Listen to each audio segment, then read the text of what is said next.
এই যে দেখেন মাটি সরানো মাত্রই এর নিচে এই যে সাদা সাদা অংশ মানে সাদা শেকড়, এই শেকড় কি খাওয়া যায়? হ্যাঁ এটাই ভাই এই গাছের গোড়া বসে কি করতেছেন? এই গাছের গোড়া খুঁজতে আছি মুই। কেন?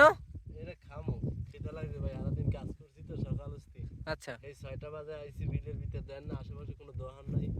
মানে ফাঁকা একটা বিল, এই বিলের ভিতরে এই গাছের গোড়া কি খুঁজতেছেন? মানে কি খাবেন? ভাই এই গাছের গোড়া এইটা হইলে যাই ফুল গাছ, ঠিক আছে? মানে এইগুলো সেই হোগল গাছ? হ্যাঁ, এর ভিতরে হইলে অনেক ওই সোপরা আছে, সোপরার মতো, নারকেলের সোপরা দেখছেন?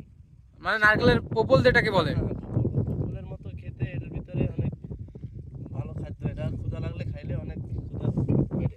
তা এই যে এই গাছের গোড়া মানে এই ওগুলা গাছের গোড়া খাওয়া যায়? হ্যাঁ হ্যাঁ। আচ্ছা কিভাবে খান আমাদের একটু দেখান তো।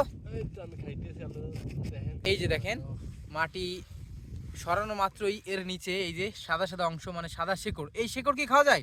হ্যাঁ এটাই খাওয়া যায়। আচ্ছা দেখি কিভাবে খান, একটু উঠান উঠান। এটা উঠতেছে না, এটা তো অনেক শক্ত। খাইলে কিছু হবে না তো আবার? না তেমন কিছু হবে না, এটা ক্ষুধা মিটবে।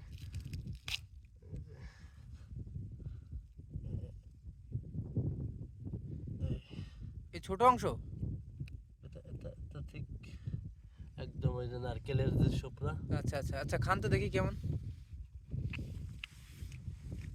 অনেক মিষ্টি, অনেক সুস্বাদু। মিষ্টি না? অনেক। আর এই মোটা অংশ খাওয়া যায় না? মোটা অংশ খাওয়া যায়।